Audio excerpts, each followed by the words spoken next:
La phrase est célèbre. Martin Luther King l'a pourtant improvisée. Elle ne figurait pas dans son discours.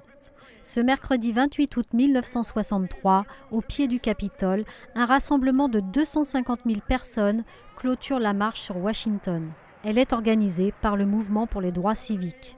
La ségrégation raciale règne alors aux États-Unis, un siècle après l'abolition de l'esclavage. 50 ans plus tard, alors que l'Amérique commémore cette journée, où en est le rêve? La marche sur Washington était une marche pour l'emploi et la liberté. 5 décennies ont passé, la revendication reste. Sur les mêmes marches que le pasteur 50 ans plus tôt, Barack Obama ne masque pas les difficultés. Oui, il y a eu des exemples de succès dans l'Amérique noire qui auraient été inimaginables il y a un demi-siècle. Mais comme cela a déjà été souligné, le chômage des Noirs est presque 2 fois plus élevé que celui des Blancs. Le chômage des Latinos est également plus élevé. L'écart de richesse entre les races n'a pas diminué, il s'agrandit. Nous devons nous rappeler que la mesure du progrès, à l'époque, pour ceux qui marchaient il y a 50 ans, n'était pas de savoir combien de Noirs allaient devenir millionnaires.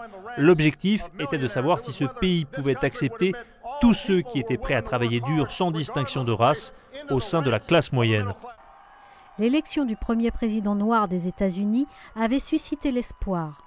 Mais la prudence de Barack Obama sur la question raciale déçoit.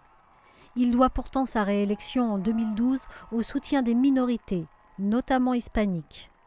Elle lui reproche sa tiédeur. Malgré un discours fort d'hommage à Trayvon Martin, ce jeune noir tué en Floride en 2012 par un vigile blanc, depuis acquitté.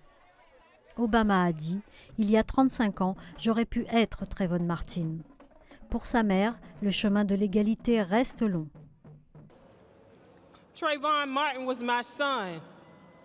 Trayvon Martin était mon fils, mais il n'est pas juste mon fils, c'est notre fils à tous. Et nous devons nous battre pour nos enfants. C'est très important que nous n'oublions pas, que nous fassions attention à ce qui se passe avec les lois. L'affaire Trayvon Martin plane sur les commémorations, une décision de justice contestée qui aujourd'hui fédère une majorité d'Américains par-delà les communautés.